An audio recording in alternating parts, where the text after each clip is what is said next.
ప్రేమ్ నిషాల పెళ్లికి ముహూర్తం పెట్టించి పెళ్లి పత్రికను చదువుతూ ఉండగా అది విన్న చామంతి, ప్రేమ్లు బాధపడుతూ ఉంటారు. ఆ పత్రికలో ప్రేమ్ నిషాలకు పెళ్లి జరగబోతున్నట్టుగా చెప్తూ ఉంటే చామంతి బాధపడుతూ ప్రేమ్కి ఆల్రెడీ పెళ్ళైపోయిందని, యాడ్ షూట్లో తనకి తాళి కట్టాడని తన మెడలోని తాళిని చూపిస్తూ ఉంటుంది. ఆ రోజు తనకి 3 ముళ్ళు వేశాడని చెప్తూ ఉంటుంది. దాంతో ప్రేమ్ సంతోషంగా ఫీల్ అయ్యి ఆ పెళ్ళిని నువ్వు నిజంగా నిజం పెళ్ళిలాగా భావించావా అని అడుగుతూ ఉంటాడు. అవునని, మీరే నా భర్తగా భావిస్తున్నానని తాళి తీసి చూపిస్తూ ఉంటుంది. అది చూసిన ప్రేమ్ చాలా సంతోషపడతాడు. ఇదంతా విని రోజా, రమాదేవి, నిషాలు షాక్ అవుతారు.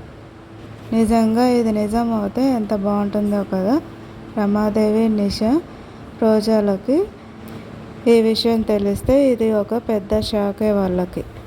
తర్వాత ఏం చేయబోతారో చూడాలి మరి.